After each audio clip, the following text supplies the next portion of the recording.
Boa tarde a todos e a todas. Mais uma vez, muito bem-vindo a essa sessão da Semana Universitária no formato online, que é bem diferente, né, do aquele antigo modelo, onde a gente fazia de forma presencial, mas devido à pandemia e devido também às medidas restritivas, nós somos obrigados a seguir os planos estabelecidos, tanto pelo Estado, mas também tanto pela UNB, de fazer essa semana universitária mais simplesmente neste formato. Agradecemos a presença de todos e neste momento irei dar início às nossas apresentações desta tarde.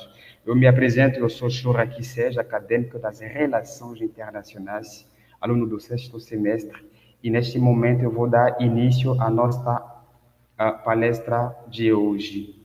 Então, como palestrante, nós teremos hoje o professor Daniel Jatobá. Então, simplesmente eu vou passar aqui um PowerPoint para apresentar o professor.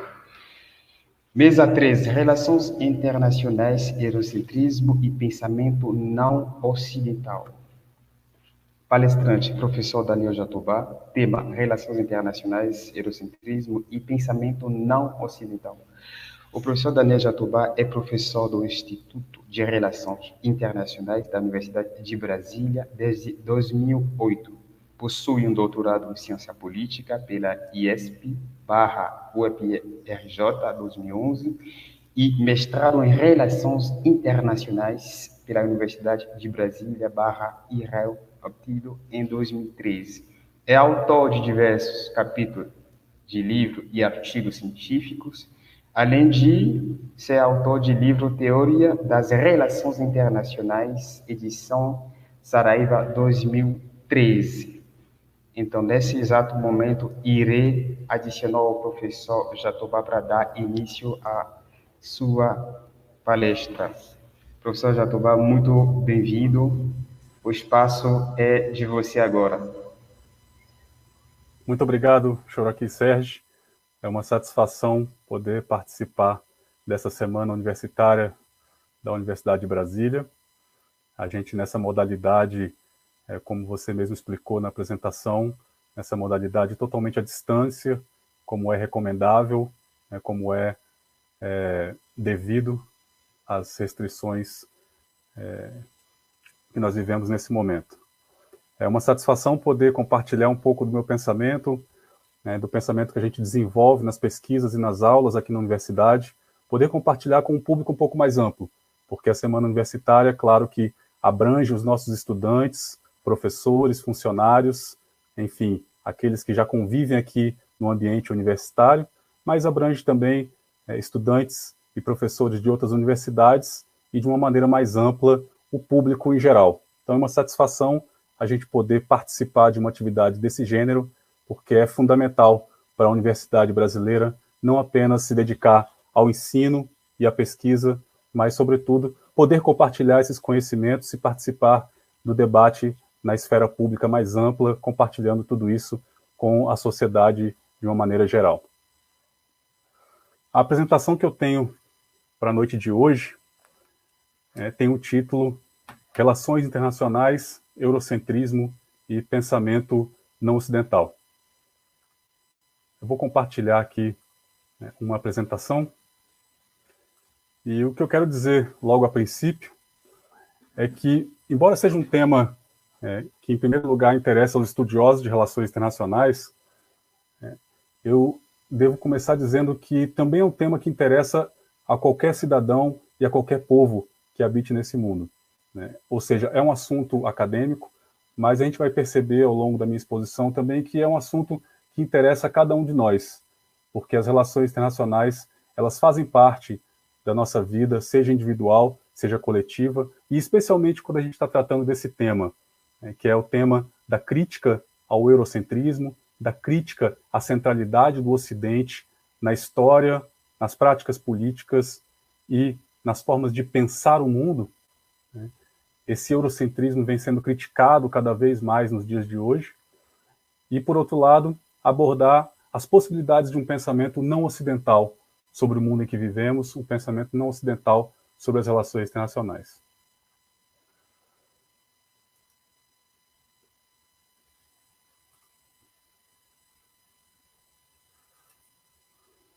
Então vejamos. A primeira pergunta que eu coloco é: relações internacionais. Será que a um mundo hegemônico corresponde uma disciplina hegemônica? Essa é uma discussão que tem tocado a disciplina nas últimas décadas por uma razão muito simples. Se a gente pensar na história da disciplina, na história do estudo de relações internacionais, a gente vai perceber que a disciplina foi criada no começo do século XX, né? Os primeiros estudos de relações internacionais datam do imediato pós Primeira Guerra Mundial, mas ela foi uma disciplina criada sobretudo no mundo anglo-saxônico. Ela foi uma disciplina criada basicamente no eixo Grã-Bretanha-Estados Unidos. A gente passava de uma transição da hegemonia britânica para o início da hegemonia norte-americana. De um modo ou de outro, a gente continuava vivendo, como vive até hoje, num mundo hegemônico. O argumento que se apresenta na disciplina hoje em dia é o de que a esse mundo hegemônico acaba correspondendo também uma disciplina hegemônica. Quando a gente trabalha na área de teoria das relações internacionais, a gente está habituado a trabalhar com algumas autoimagens. Na verdade, qualquer disciplina acadêmica, qualquer ciência, ela acaba elaborando imagens de si mesmas. Ela acaba elaborando uma descrição de como é que se estrutura aquela ciência, como é que foi a história, quais são os debates que caracterizam aquela ciência. Enfim, em uma palavra, as disciplinas elaboram autoimagens, narrativas sobre si mesmas. No caso de relações internacionais, a gente tem uma primeira imagem mais convencional, que é o modo, provavelmente, qualquer estudante de relações internacionais toma contato com essa imagem logo no primeiro semestre, que é a imagem de que as relações internacionais, enquanto disciplina, se desenvolveram nesse último século por meio de uma sucessão de grandes debates teóricos.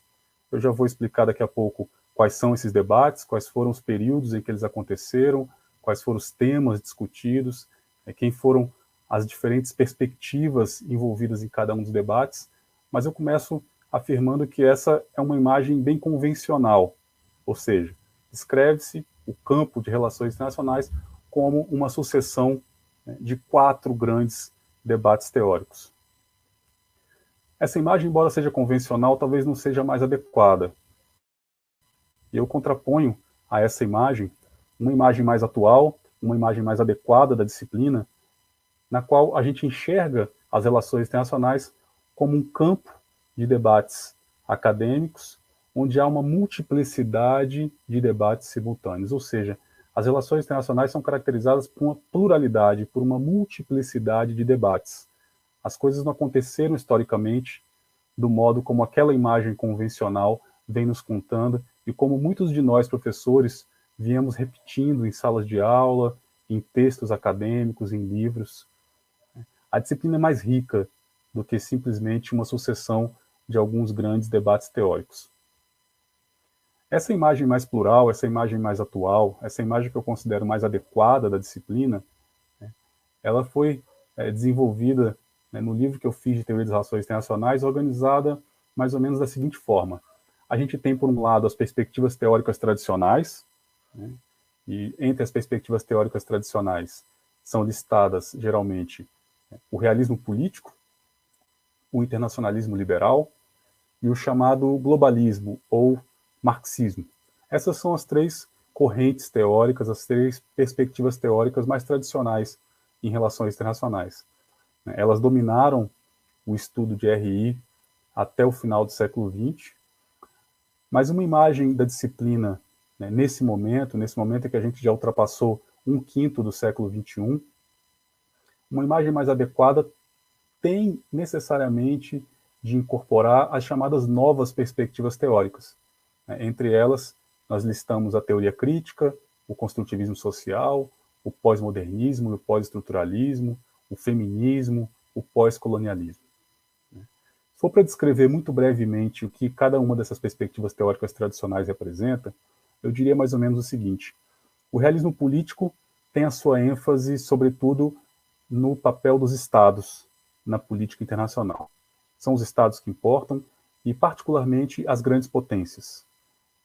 As relações internacionais são enxergadas como uma arena de conflito, onde os estados disputam com base no seu poder, sobretudo no seu poder militar, mas também no seu poder econômico e, em menor medida, no seu poder cultural.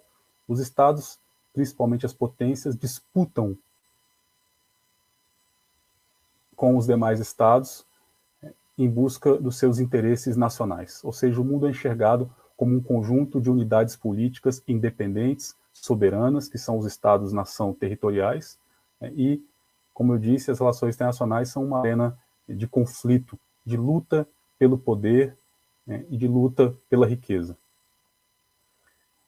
Já a segunda perspectiva teórica, o internacionalismo liberal, procura enxergar o papel de outros atores além do Estado. Atores como os organismos internacionais multilaterais, atores como as grandes empresas transnacionais, atores como as grandes organizações não governamentais, as ONGs, atores como movimentos populacionais, movimentos ambientalistas, movimentos de direitos humanos, enfim.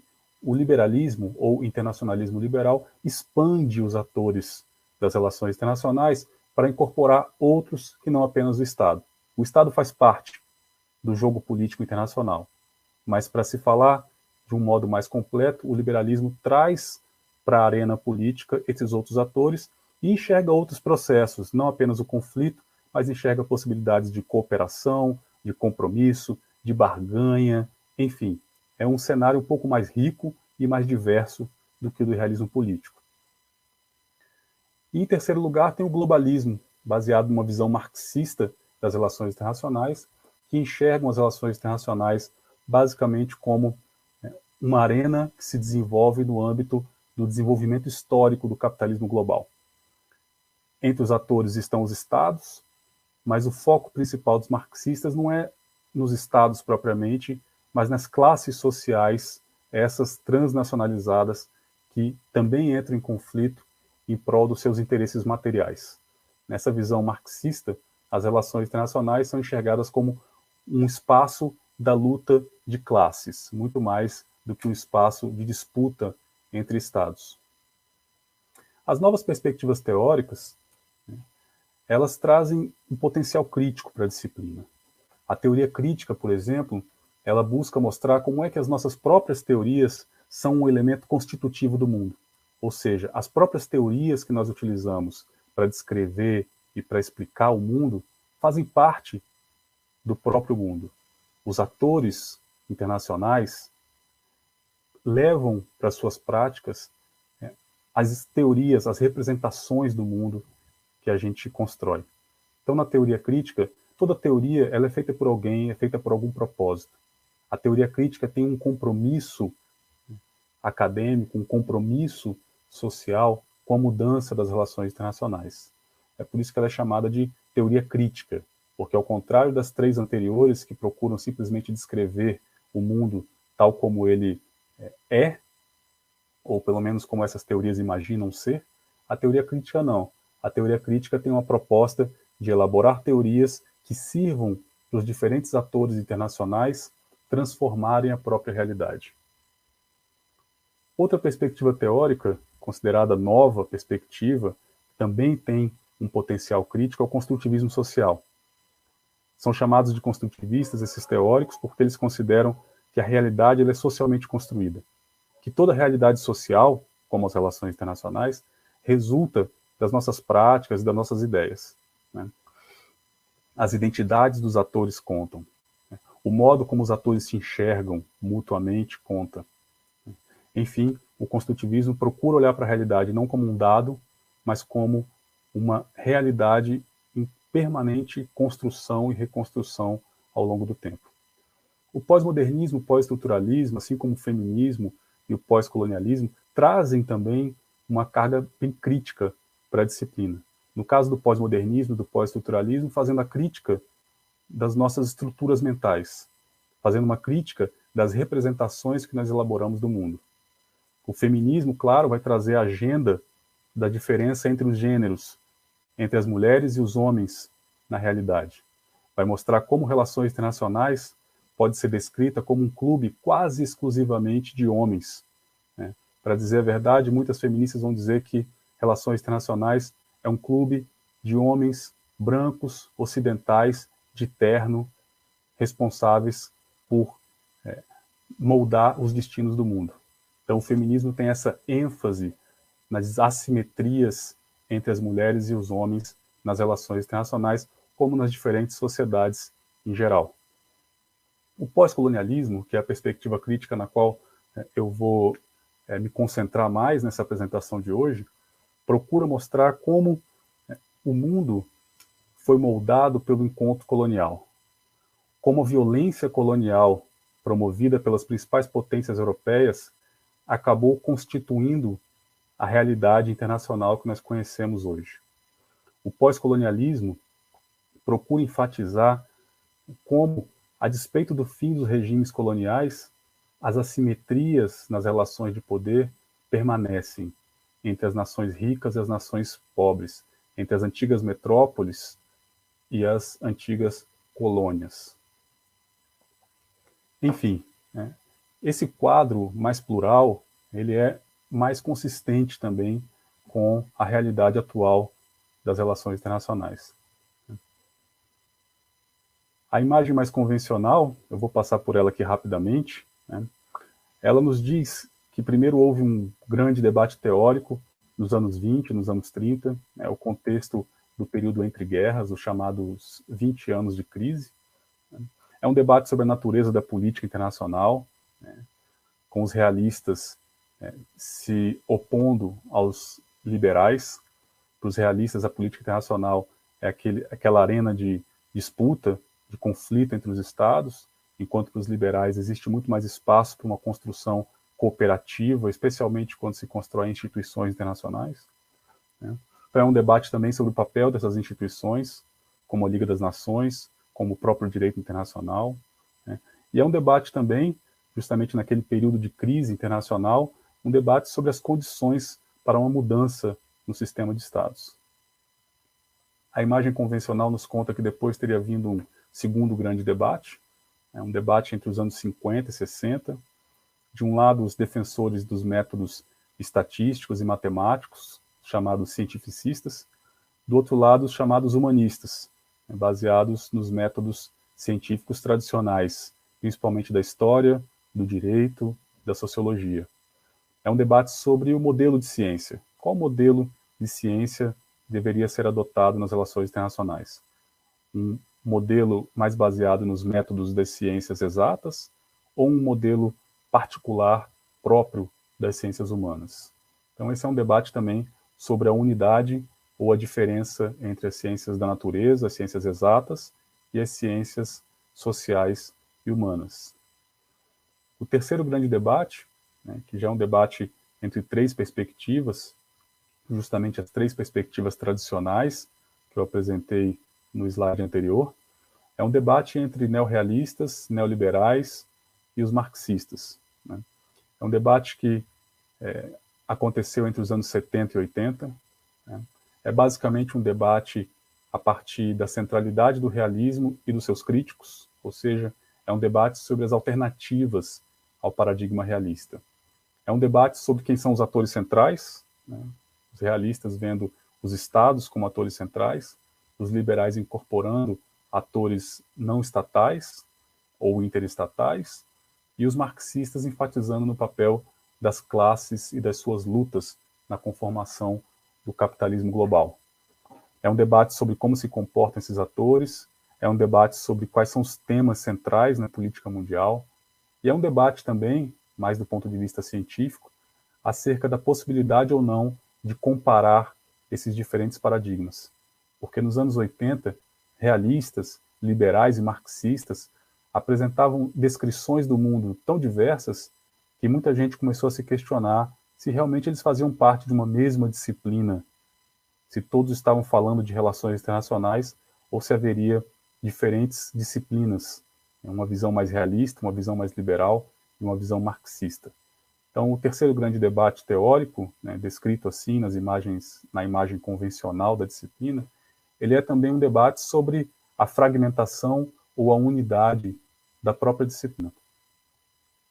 E, finalmente, né, o debate que é considerado o debate mais atual, né, que começou em meados dos anos 80, e a gente ainda permaneceria nesse debate, a gente ainda permanece nesse debate, é um debate sobre a natureza e o modelo de ciência a ser usado nas relações internacionais. A disciplina acabou se desenvolvendo sob o domínio do positivismo científico, né, e surgiram as chamadas novas perspectivas que eu mostrei anteriormente, né, que são perspectivas pós-positivistas. Então, é um debate sobre as alternativas à predominância do realismo ou do chamado racionalismo, como os positivistas são conhecidos nas relações internacionais. Isso é para mostrar a imagem convencional de RI. Se a gente for falar em teóricos, né, aqui vai aparecer uma série de teóricos, né, como, por exemplo, Edward Carr, né, um teórico britânico, autor de um dos primeiros livros mais teóricos das relações internacionais no imediato pré-Segunda Guerra Mundial.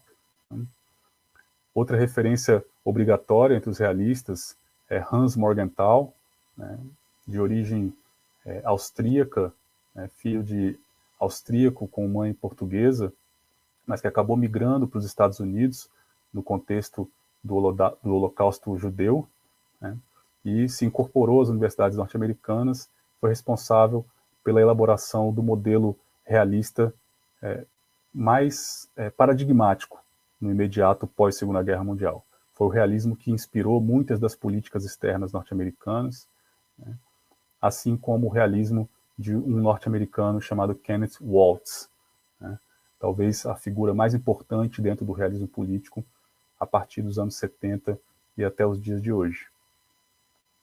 Ernest Haas, né, outro teórico de origem europeia, migrante para os Estados Unidos, figura também muito importante nas relações internacionais do pós-guerra. David Mitrany, que escreveu a partir dos anos 40, de origem romena, mas que produziu e ensinou a partir de universidades britânicas. Outro teórico tradicional das RI foi John Hertz, também de origem europeia, migrante para os Estados Unidos. Reinhold Niebuhr, um autor de origem alemã, que levou para os Estados Unidos uma mescla muito curiosa do realismo com o pensamento cristão.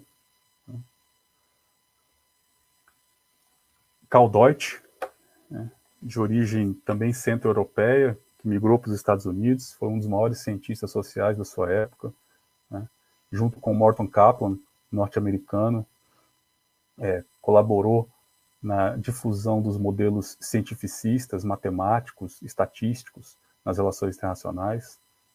Hadley Bull, de origem australiana, produziu uma interessante abordagem na Grã-Bretanha, conhecida como escola inglesa. Robert Keohane, professor nos Estados Unidos, na Universidade de Princeton, esse é um dos principais liberais do fim do século XX, junto com Robert Gilpin, outro teórico também muito importante nas relações internacionais. O que a gente percebe é que a base teórica das relações internacionais ela é de uma ciência social eurocêntrica, norte-americana, ocidental. Ainda diria mais, é uma ciência feita por homens brancos e que tiveram a sua formação acadêmica e a sua atuação profissional em universidades norte-americanas ou britânicas. Essa é a imagem convencional da teoria das relações internacionais e é essa imagem que começa a entrar em xeque nos dias atuais. As teorias das relações internacionais ocidentais, essas teorias tradicionais, elas não refletem nem de longe a diversidade global de sujeitos coletivos. Portanto, a experiência que é descrita e que é explicada por essas teorias é basicamente a experiência dos países poderosos. É a experiência dos países de capitalismo avançado. É a experiência dos países do Atlântico Norte. As teorias tradicionais ocidentais não refletem a diversidade de sujeitos coletivos, de povos que existem no mundo, de culturas, de realidades. Não reflete as experiências históricas. E não reflete, o que é mais grave, os diferentes modos de pensar as relações internacionais, os diferentes modos de pensar o mundo em que vivemos. As teorias são baseadas, sobretudo, no eixo Atlântico Norte. O que se reivindica nas últimas décadas, e é a partir desse momento, desse tempo histórico, a partir dessa circunstância e a partir desse lugar de fala em prol da diversidade, que eu organizo todo o meu pensamento. O momento atual, nas relações internacionais, assim como em muitas outras disciplinas das ciências sociais, o momento atual é um momento de ampliar a diversidade de sujeitos, a diversidade de experiências e a diversidade de modos de pensar o mundo. Nessa busca por teorias não ocidentais das relações internacionais, nessa busca por romper com a centralidade do Ocidente, o chamado eurocentrismo, tem se buscado uma série de outras inspirações teóricas e filosóficas. Eu trouxe aqui alguns exemplos. O primeiro deles, W.E.B. Du Bois, ou Du Bois, como alguns falam, foi um pensador negro do começo do século XX. Hoje o pensamento dele é resgatado, sobretudo por aqueles que enxergam na raça uma das categorias centrais para explicar as assimetrias que existem no mundo e para explicar as práticas violentas coloniais e a continuidade dessas práticas coloniais, mesmo depois do fim dos regimes coloniais na Ásia e em África, dos anos 40 aos anos 70. Então ele reivindicou um argumento teórico de que o mundo estava dividido por uma linha de cor. E esse argumento ele é retomado nos dias de hoje, nesse começo do século XXI, por todos aqueles que, como eu disse, enxergam na raça, mesmo que não existam raças do ponto de vista biológico natural, mas enxergam a raça como uma categoria que opera socialmente, uma categoria que opera politicamente e que divide os povos. Aimé Césaire, um pensador crítico do colonialismo, escreveu a partir dos anos 50, lutador, participou das lutas pós-coloniais em África, também tem um discurso bastante crítico ao eurocentrismo, e ele enxerga, ou enxergava, a violência colonial como talvez a principal herança ou a principal contribuição histórica dos europeus para o mundo. Seu legado é a violência. E essa violência permanece até os dias de hoje. Frantz Fanon, outro pensador revolucionário de origem martinicana, juntou-se à luta pela libertação da Argélia, do jugo colonial francês, produziu obras também de bastante impacto, como a gente vai ver daqui a pouco. Amílcar Cabral, outro revolucionário africano, que também produziu um pensamento muito interessante, que vem sendo resgatado por autores pós-coloniais nas relações internacionais nos dias de hoje. O brasileiro Abdias Nascimento, líder do movimento negro no Brasil, político, senador, dramaturgo, enfim, uma figura múltipla, e com um papel muito relevante e um pensamento muito próprio também, muito crítico da política externa brasileira, muito crítico da branquitude do pensamento oficial brasileiro e também da branquitude da política externa brasileira. Gayatri Chakravorty Spivak é uma pensadora indiana que faz uma interessante mistura de pensamentos entre o marxismo, o feminismo e o pós-estruturalismo francês, mas que traz uma pergunta muito interessante a partir dos anos 80, que é a pergunta: pode o subalterno falar? E seu pensamento tem inspirado bastante os chamados estudos dos subalternos ou estudos da subalternidade, uma busca por novos lugares de fala onde aqueles excluídos tradicionalmente, aqueles oprimidos e colocados em situação de subalternidade, começam a poder produzir suas próprias visões de mundo, relatar suas experiências e serem reconhecidos como sujeitos históricos. A brasileira Lélia Gonçalves, né, também militante do movimento negro no Brasil, né, é uma das fundadoras do movimento negro unificado, com um pensamento muito marcado pelo feminismo negro, é uma das principais representantes desse feminismo negro, que vem à tona nas relações internacionais nos dias de hoje.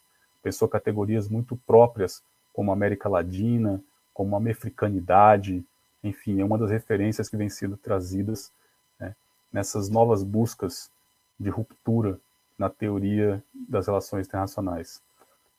Henrique Dussel, né, um dos pensadores do chamado grupo Modernidade e Colonialidade, que é um grupo latino-americano, que conta também com o peruano Aníbal Quijano, entre outros, que vieram trazer para as relações internacionais uma visão muito interessante, né, que busca demonstrar como a modernidade ela é necessariamente vinculada à colonialidade.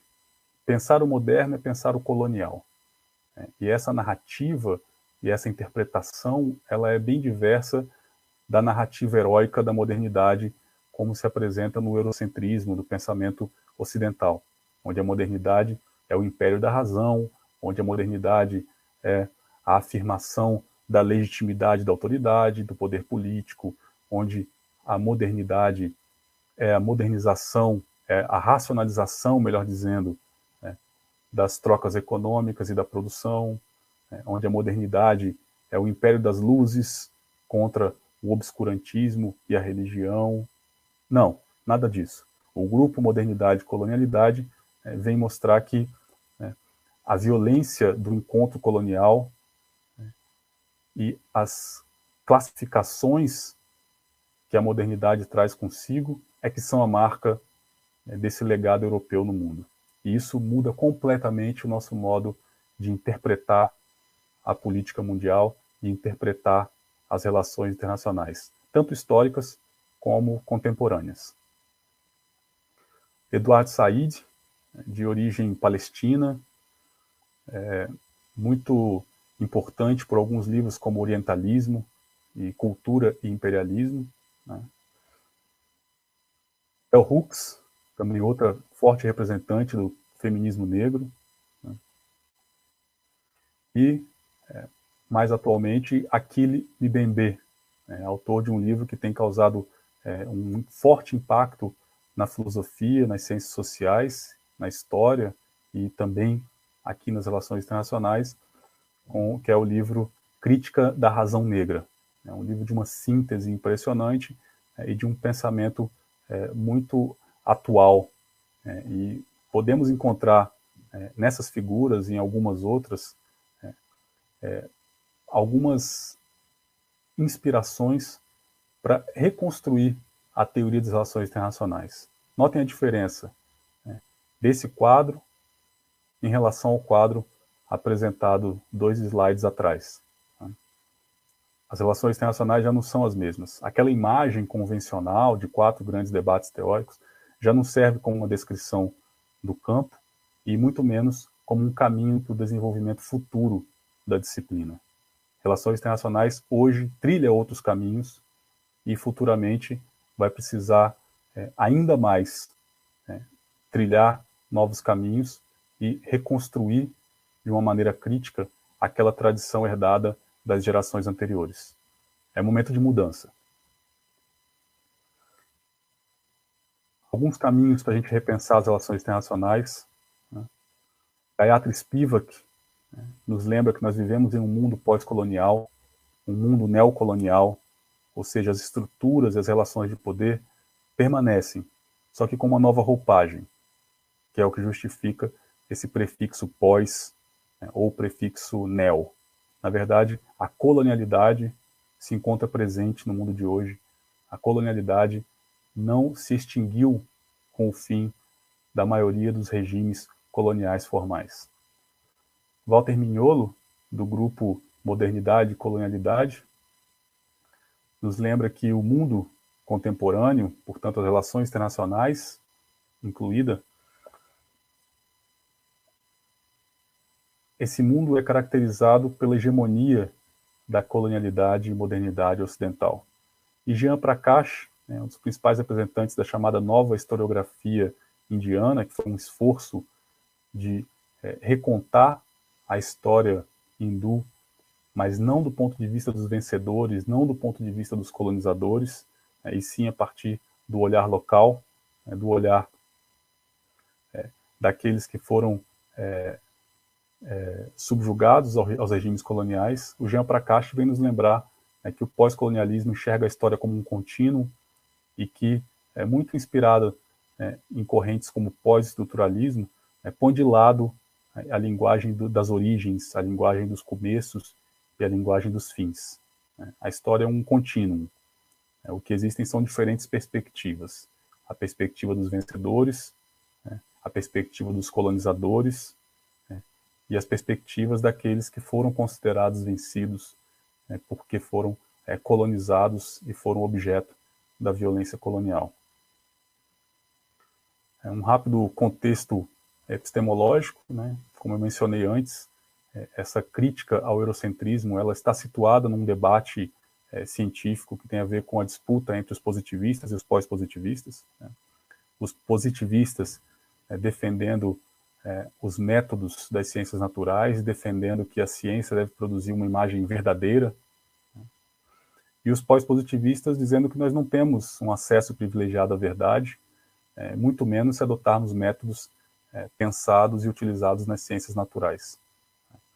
Sobre esse debate é impossível a gente não tomar posição, porque esse é um debate que afeta nossas questões de pesquisa, afeta os métodos que nós utilizamos e afeta, finalmente, o tipo de conhecimento que determinada ciência produz. Aqui uma breve lista de algumas das referências filosóficas e teóricas. Frantz Fanon, que já estava naquele quadro com as fotos, Homi Bhabha, antropólogo contemporâneo, Amilcar Cabral, Albert Memmi, Aimé Césaire, Boaventura de Souza Santos, Tsvetan Todorov, Aníbal Quijano, Eduardo Said, Fernando Coronil, Gayatri Spivak, Henrique Dussel, Walter Mignolo, além de outros que apareceram antes, que eu não coloquei aqui nessa lista, mas são referências que até pelos nomes a gente percebe que essas referências vão além da centralidade da Europa, vão além das tradições filosóficas e do pensamento ocidental. Algumas contribuições teóricas do pós-colonialismo às RI. Primeiro, é uma abordagem multidisciplinar, então tem uma grande vocação para realizar na prática a promessa de relações internacionais de ser uma área de estudos interdisciplinar ou multidisciplinar. O pós-colonialismo já é, na sua própria origem, na sua própria abordagem, multidisciplinar. O pós-colonialismo promove uma leitura crítica da história, uma leitura na qual a experiência colonial, o poder colonial, o encontro colonial, a violência colonial, que são categorias centrais para a gente repensar a história. E não noções como o avanço do progresso, ou da razão, ou a prevalência do poder, a centralidade dos estados, enfim, outras categorias que até o presente momento vinham predominando nas leituras que relações internacionais fazem da história mundial. Os pós-coloniais também nos recordam, como eu já disse, da continuidade das estruturas das relações de poder, e promovem a crítica ao modelo eurocêntrico, ao modelo europeu de Estado, ao modelo de economia, de sociedade, de cultura e de ciência. Algumas contribuições particulares aqui, não vou poder listar todas, mas eu quis ilustrar com algumas contribuições de alguns autores e algumas obras em particular. Primeiro, Frantz Fanon definiu o colonialismo como a negação sistematizada do outro, como a negação da multiplicidade dos mundos e da diversidade dos povos. É dele a visão que eu mencionei de que a contribuição da Europa para a história mundial é a produção sistemática do colonialismo, com a sua brutalização, a escravização do outro, a instrumentalização do humano, a coisificação da pessoa humana, o extermínio, a destruição, a desumanização do outro. São essas as heranças da história europeia. São essas as contribuições da Europa para a história mundial. Para ele, a Europa não é apenas dispensável, como dispensar a Europa e o seu legado é necessário para iniciar uma nova história e para iniciar novas concepções das possibilidades de ser humano. O momento de recusa e de reação do colonizado é considerado pelo Fanon como um momento de humanização. É nesse sentido que ele legitima a violência contra o colonizador. Ela é a afirmação da humanização do sujeito, porque ela é uma violência de reação à violência colonial. Aimé Césaire, sobretudo com a obra Discurso sobre o Colonialismo, de 1955, dele, a violência colonial acabou por minar os próprios valores de liberdade, igualdade e de respeito, supostamente sustentados e representados pelos próprios europeus. Ele foi o primeiro a apontar, ou um dos principais, pelo menos, a apontar a contradição interna entre os valores ditos europeus e as suas práticas. Eu gosto muito dessa citação, acho que ela sintetiza bem as ideias do Aimé Césaire sobre a chamada civilização europeia ou ocidental. Diz ele: uma civilização que se revela incapaz de resolver os problemas que cria é uma civilização decadente. Uma civilização que escolhe fechar os olhos para seus problemas mais cruciais é uma civilização atingida, ferida. Uma civilização que usa seus princípios para a trapaça e o engano é uma civilização moribunda. Ele diz: a Europa não pode justificar-se nem perante o tribunal da razão, nem perante o tribunal da consciência. A civilização dita europeia, a civilização ocidental, cada vez mais se refugia numa hipocrisia que é tanto mais odiosa quanto menos suscetível de enganar. A Europa, diz Césaire, é indefensável. Aníbal Quijano, autor peruano do grupo Modernidade e Colonialidade na América Latina, traz alguns conceitos interessantes. Eu não posso me estender muito nas suas diferentes contribuições, mas acho que vale a pena frisar os conceitos de colonialidade do poder e colonialidade do saber, uma série de ensaios produzidos por ele, em que, basicamente, a gente pode resumir, ou melhor dizendo, destacar entre as suas contribuições o que eu resumi aqui nesse slide. Primeiro, ele diz que a visão eurocêntrica se baseia em dois mitos fundadores. Primeiro, o que ele chama de mito do evolucionismo, uma narrativa sobre a história da civilização humana, como se essa história fosse uma trajetória que partiu de um suposto estado de natureza, de barbárie, e culminou na Europa. E, em segundo lugar, o outro mito, chamado mito do dualismo, a visão de que as diferenças entre a Europa e os não-europeus são diferenças naturais baseadas em raça, e não diferenças consequentes da história do poder europeu e das suas práticas de violência pelo mundo. Na visão do Quijano, o projeto europeu moderno colonial é moldado em um sistema classificatório. É um sistema, ao mesmo tempo, classificatório de raças e classificatório de sexo. Portanto, o projeto chamado moderno colonial, ele é baseado no racismo e no sexismo. As pessoas são classificadas de acordo com critérios de raça e de sexo. Por fim, Eduardo Said, com a sua visão de orientalismo, né, onde ele viu na prática acadêmica do orientalismo, desde o começo do século XIX, a invenção do Oriente por parte do chamado Ocidente. Ele explora o que ele chama de geografia imaginativa, uma perspectiva inspirada no pensador Michel Foucault. O Eduardo Said vai dizer que existe um saber-poder orientalista, que é ele que cria o Oriente, é uma invenção do Ocidente, e ao mesmo tempo é a construção forjada de uma identidade do outro para justificar a sua própria identidade, também forjada. É a criação de um tipo particular de discurso,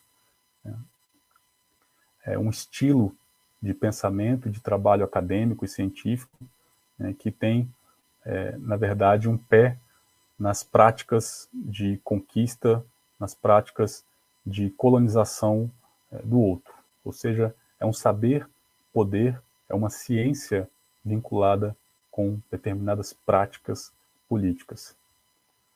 O pensamento do Eduardo Said tem inspirado muita gente a elaborar a crítica à própria disciplina das relações internacionais. A disciplina de RI tem sido vista como um saber-poder que funciona para legitimar determinadas práticas políticas, inclusive por meio das suas teorias tradicionais.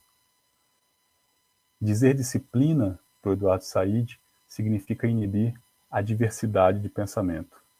Ou seja, as próprias disciplinas entram em xeque quando a gente pensa como pensou o Eduardo Said e como muitos dos seus seguidores têm repensado atualmente, no nosso caso, as relações internacionais.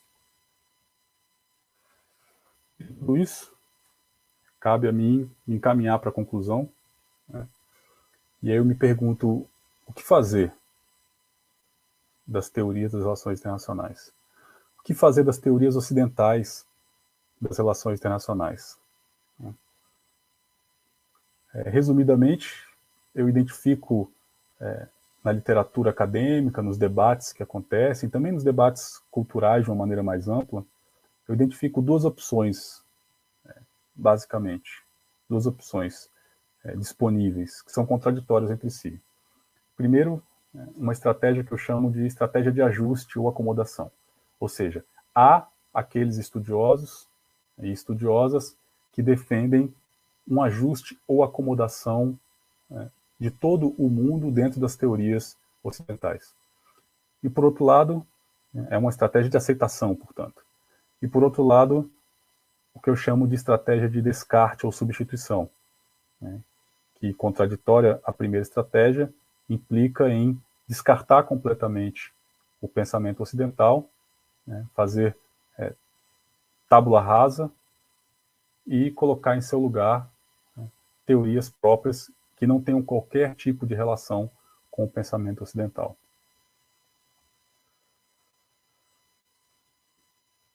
Como é que a gente pode resumir essas três estratégias e como é que eu, particularmente, enxergo cada uma delas? Primeiro, a chamada estratégia do ajuste ou acomodação.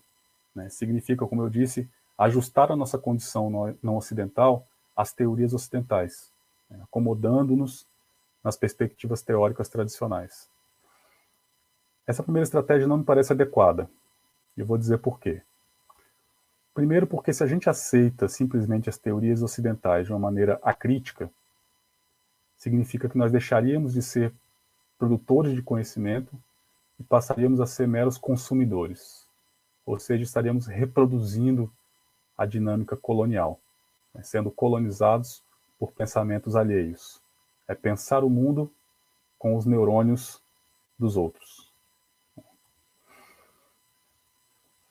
Em segundo lugar, a gente não pode simplesmente se acomodar a essa situação, até porque as teorias ocidentais acabam prevalecendo no ensino e na pesquisa em RI. Então é preciso forçar algum tipo de transformação. Não basta se acomodar naquilo que já vem sendo ensinado e pesquisado em relações internacionais. Não é esse o papel do intelectual, não é esse o papel do cientista social como nós que estudamos relações internacionais. E, em terceiro lugar,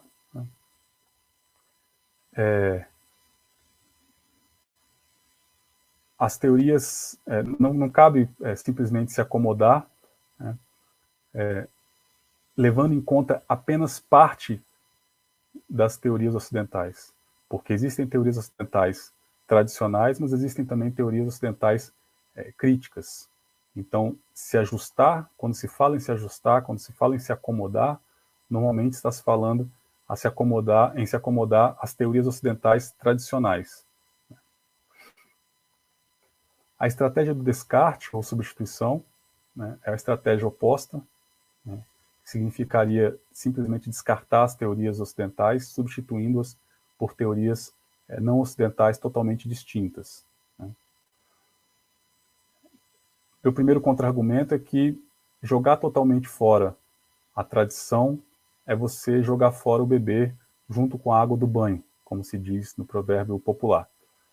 Já existe todo um legado da disciplina e, no mais, não é possível se livrar completamente, porque as teorias tradicionais elas já conformam o nosso campo. Querendo ou não, elas fazem parte do ensino e da pesquisa. Querendo ou não, elas já têm um acumulado de saber que não é preciso eliminar completamente. Ao contrário, na minha visão, é preciso se engajar com essas perspectivas, reconstruindo-as. Então, não me parece que seja o melhor simplesmente descartar. Né? Em segundo lugar, as teorias ocidentais influenciam a tomada de decisões dos estados, sejam esses estados potências ocidentais ou não. Se a gente simplesmente joga fora as teorias, tira essas teorias do ambiente universitário, das discussões acadêmicas, significa que a gente reduz a nossa capacidade de compreender a lógica de ação dos estadistas. Então, no mínimo, para a gente ter um engajamento crítico com as práticas políticas, a gente precisa conhecer o substrato intelectual, as razões teóricas que levam os estadistas a agirem como agem. E, em terceiro lugar, é muito difícil a gente imaginar que se possa partir totalmente do zero. Mesmo muitos autores que têm defendido essa estratégia do descarte acabam produzindo conceitos ou teorias que, quando a gente enxerga na prática, não partem totalmente do zero. Tem também a sua carga teórica por trás e, muitas vezes, uma carga teórica ocidental conservadora, e acabam não reconhecendo isso. Na minha visão, a terceira estratégia, estratégia que eu proponho, seria mais interessante, que eu chamo de diálogo crítico. Ela consiste em nos engajarmos criticamente nos diversos debates teóricos, incorporando perspectivas e visões de mundo próprias. Ou seja, a estratégia mais apropriada, na minha visão, não é se isolar, se restringir a um nicho ou fundar uma outra disciplina particular. É preciso entrar no campo de batalha, conhecer as teorias tradicionais e com elas dialogar, porém criticamente, trazendo novos lugares de fala, incorporando os diferentes sujeitos coletivos, não só estados, mas também povos sem estados, movimentos sociais e populacionais, enfim. Para isso, coloco aqui 3 argumentos básicos, além de tudo que eu já disse. Primeiro, tem teorias ocidentais que são conservadoras, mas também tem teorias críticas. Mesmo muitos desses autores e das autoras que eu mencionei atrás se valem de pensadores críticos.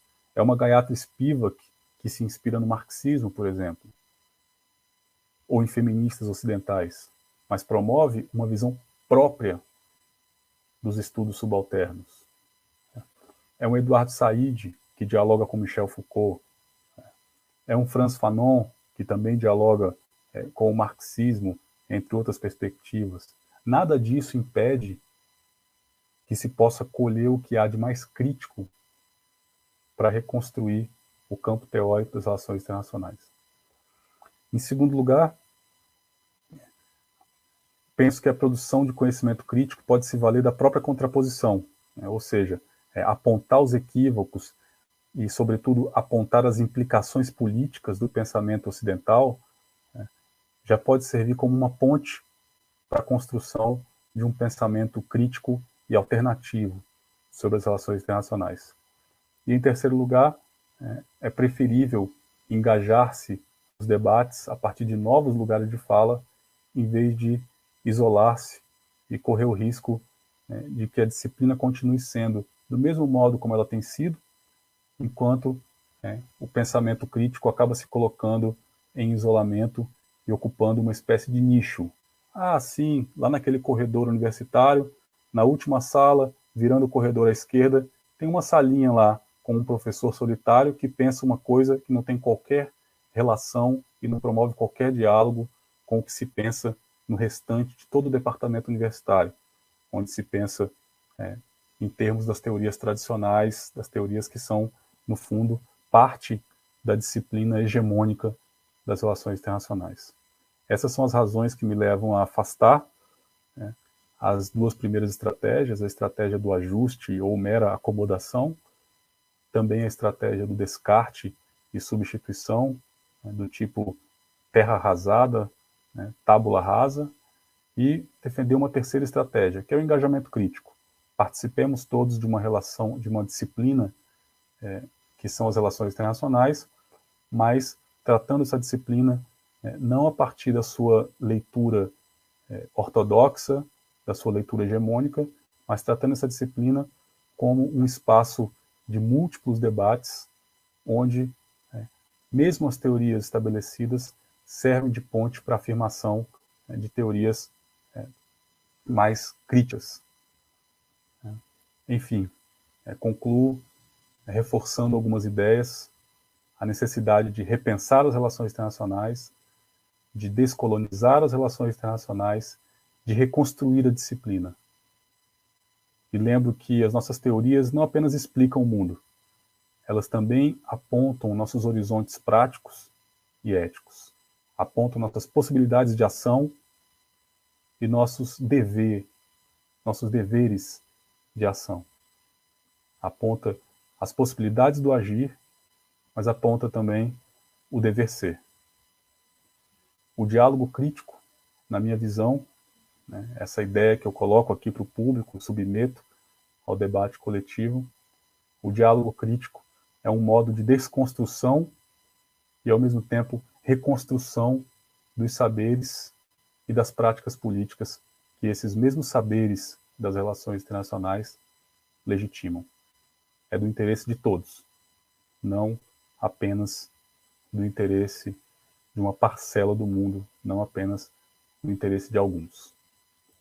Muito obrigado pela atenção. Reitero os meus agradecimentos pelo convite e pela oportunidade de participar da Semana Universitária da Universidade de Brasília. É uma grande honra para mim. Muito obrigado, professor. Eu acho que o prazer é nosso de poder recebê-lo e poder participar conosco dessa Semana Universitária 2020. E também foi um prazer enorme. Então, nesse exato momento, nós vamos dar início às perguntas. Mas antes de receber essas perguntas, eu vou também deixar aqui uma pergunta para o professor responder na medida do possível. Então, sobre essa forma de pensar teoria das relações internacionais mais abrangente, você acha que, professor, se a gente pensa numa nova forma de teoria das relações internacionais mais abrangente, isso não implica uma mudança na estrutura do poder também?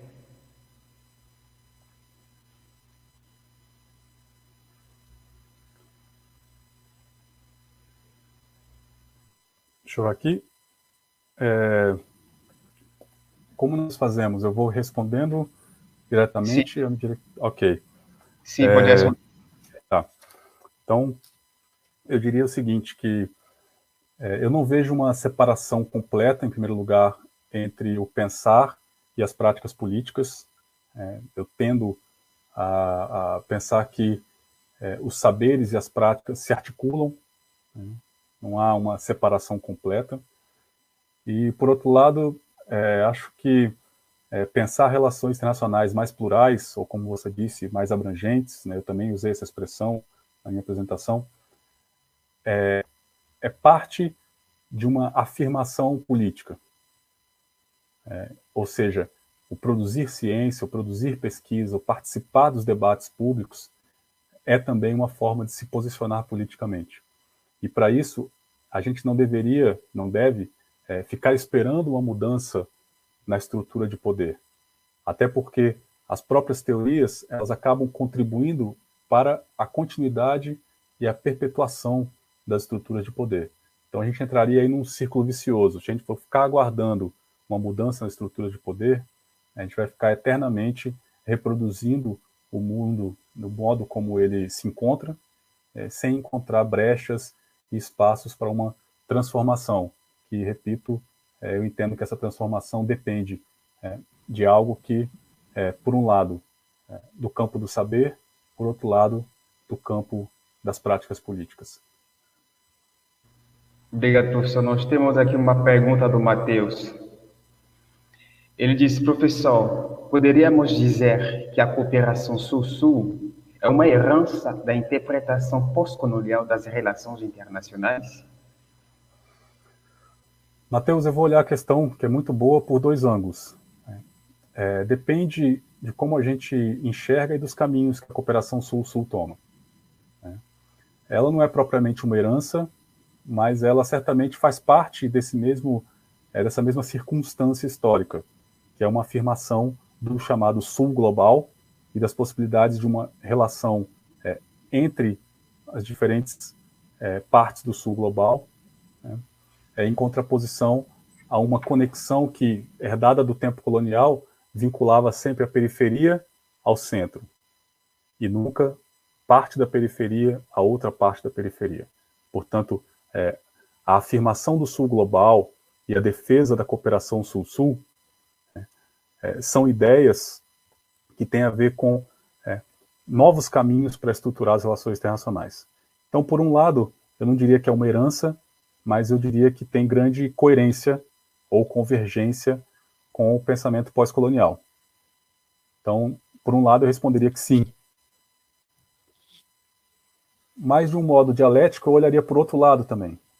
Porque, ao mesmo tempo, Matheus, essa cooperação Sul-Sul acaba sendo promovida justamente pelos estados que vão se tornando mais poderosos na periferia e que não vão se tornando mais poderosos por caminhos diferentes do caminho do Ocidente. Me explico.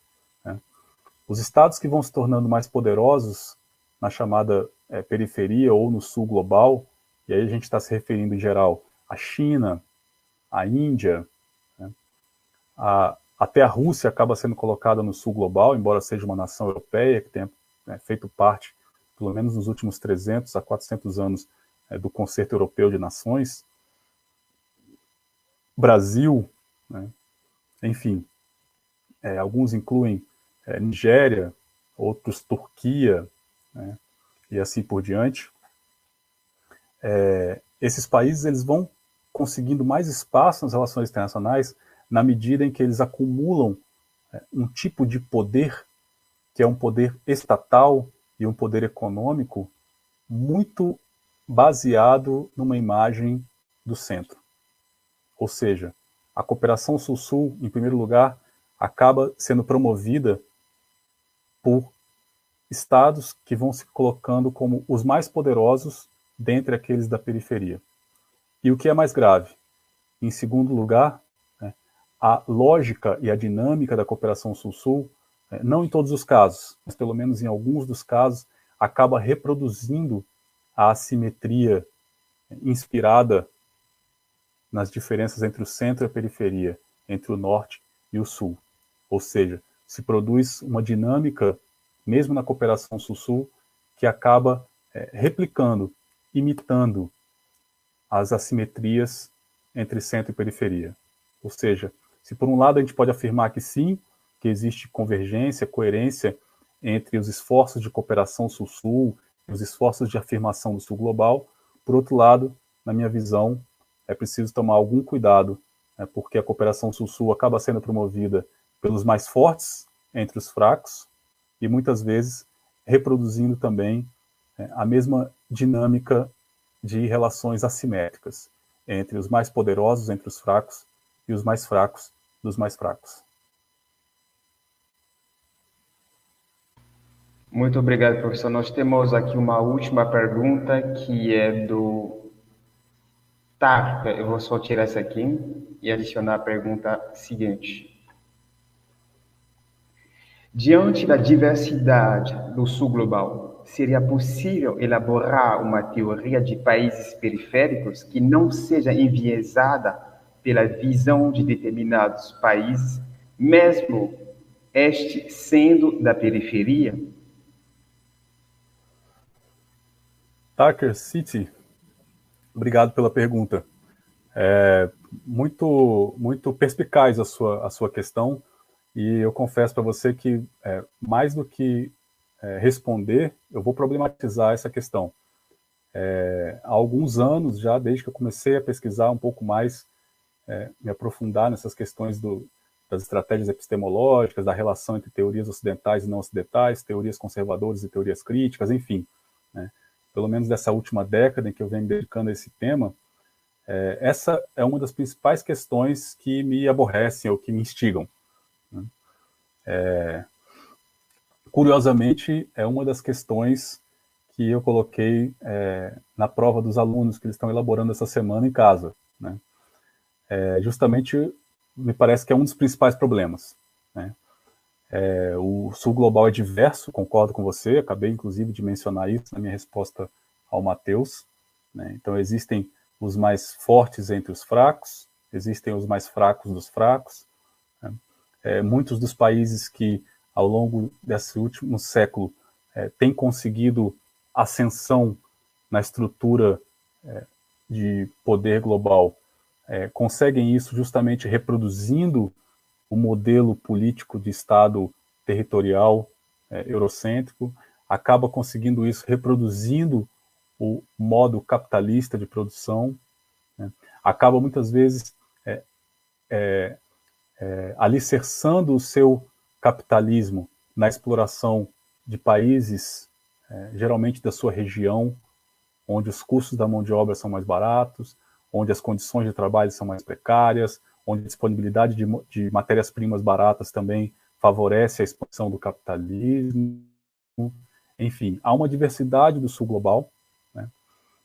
Então concordo com essa sua premissa, e a questão me parece que é realmente um dos grandes desafios da teoria não ocidental. É como produzir uma teoria que possa fazer sentido para diferentes povos não ocidentais, ou mesmo que possa fazer sentido como um caminho para a construção de um mundo novo, e não apenas uma teoria não ocidental que acabe disfarçando uma determinada visão de mundo que favorece este ou aquele ator do Sul Global, que favorece esta ou aquela nação. Produzir uma teoria não ocidental, né, que seja do interesse de muitos, né, ou que possa até eventualmente ser do interesse de todo o mundo, é um grande desafio, e aí há muitos riscos, né, os riscos de favorecer alguns e o risco de camufladas de teorias não ocidentais acabem vindo teorias baseadas em visões nacionalistas. Eu acho que o nacionalismo e as assimetrias existentes no Sul Global estão entre os principais desafios ou as principais armadilhas para a produção de um novo pensamento e para a legitimação, portanto, de novas práticas políticas. Muito obrigado, professor. Neste exato momento, nosso tempo alocado está realmente esgotado, e eu não sei se o professor teria a disponibilidade de responder a uma última pergunta, Sim. para eu poder colocar. Caso contrário, a gente vai Sérgio. dispensar. Perfeito. Então, eu vou colocar aqui. uma última pergunta, e já peço desculpa a todos, porque devido ao tempo nós não podemos pegar perguntas de todo mundo. Pergunta do Erivan Nogueira. O senhor acredita que a Europa Oriental, o leste europeu, absorve essas discussões pós-coloniais em relação às relações internacionais da Europa Ocidental? Sérgio, obrigado por encaminhar essa pergunta. Vou responder bem diretamente, Erivan. Não. O grande poder de atração da Europa, especialmente da União Europeia, e o fato de muitos desses países estarem ali um grande dilema entre a atração pela Europa Ocidental e a atração pelo poder russo, acaba fazendo com que eles se pensem muito mais dentro desse eixo eurocêntrico, e o pensamento pós-colonial tem muito mais espaço e acaba sendo um pensamento que tem a ver com as situações pós-coloniais da América Latina, da África, de outras regiões, como por exemplo a Ásia. A Europa Oriental, o leste europeu, acaba sendo muito mais absorvido pelas discussões tradicionais e, dependendo do Estado, oscilando entre o poder de atração da Europa Ocidental, especialmente da União Europeia e de outros mecanismos, por exemplo, como a OTAN, a Organização do Tratado do Atlântico Norte, no campo da segurança, ou então oscilando mais para uma área de influência do poderio da Federação Russa, passando, portanto, ao largo dessas discussões pós-coloniais nas relações internacionais. Muito obrigado, professor. A gente fica muito agradecido a você e nós não vamos poder dar continuidade, infelizmente, a esta linda palestra devido ao tempo e nós vamos esgotar-se aqui nesse exato momento e agradecer mais uma vez ao professor pela participação e pela disponibilidade e nós vamos se encontrar até breve e vou deixar o professor se ele tem algumas últimas palavras a colocar antes de nós dispensar. Bom, eu só queria reiterar os meus agradecimentos aos organizadores da semana, ao professor Tiago Gerri pela organização aqui no espaço do Instituto de Relações Internacionais e a você, Sérgio, de quem eu tive muito prazer em ser professor. Agradecer a você pela moderação aqui desse evento e a participação também de quem pôde apresentar perguntas e mesmo aqueles que não tiveram suas perguntas contempladas, mas puderam acompanhar aqui a apresentação. Fico muito honrado com esse interesse e essa presença. Muito obrigado e que essa pandemia passe logo para que nós possamos todos nos encontrarmos e nos abraçarmos tranquilamente. Muito obrigado, professor. Muito obrigado a todos e